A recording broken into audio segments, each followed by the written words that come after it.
Cowboys और gun fights. American waste के ये तारीखी और अफसानवी किरदार फौरी तौर पर पहचाने जाते हैं, लेकिन अमेरिका की मगरबी रियासत वायोमिंग के दारुल हुकूमत शायन का एक म्यूजियम काउ गर्ल्स और ख़वातीन के हकूक़ की जद्दोजहद को इस कहानी का हिस्सा बनाने की कोशिश कर रहा है। ओल्ड वेस्ट म्यूजियम से बाहर चाहे हमारे दादाओं या वालिद साहिबान, इन सब की याद मनाई जाती है, जबकि हमारी माओ और दादियों के लिए ऐसा कुछ नहीं किया जाता और ये ठीक नहीं था। और फिर इब्तिदाई दौर की मुतादिद काउ गर्ल्स थी जो 1800 की दहाई के आखिर में और 1900 की दहाई के अवाइल में लड़कों के साथ रोडियो सर्किट में शरीक थी और इनके बारे में भी कुछ नहीं बताया जाता।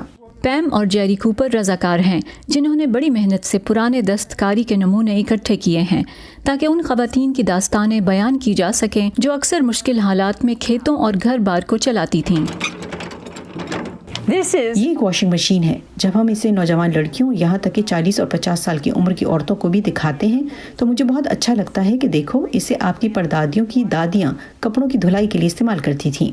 1869 में वायोमिंग मुल्क की पहली रियासत बन गई जिसने ख़वातीन को वोट का हक़ दिया, क्योंकि इसका मकसद नए आबादकारों की हौसला अफजाई करना था।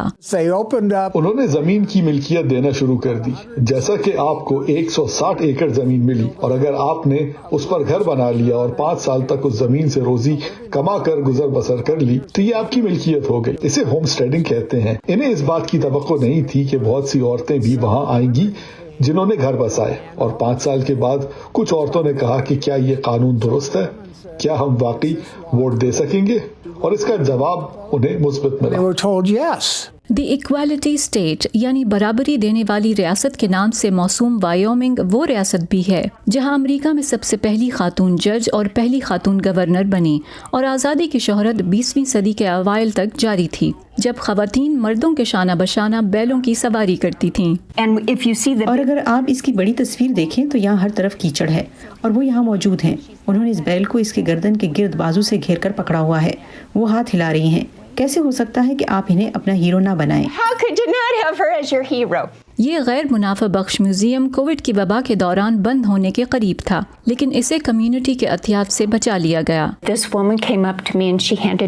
एक खातून मेरे पास आई और उन्होंने मुझे $100 का अतिया देते हुए कहा कि अब इसे महफूज करने का वक्त आ गया है, और बेशतर औरतें ऐसा ही महसूस करती हैं।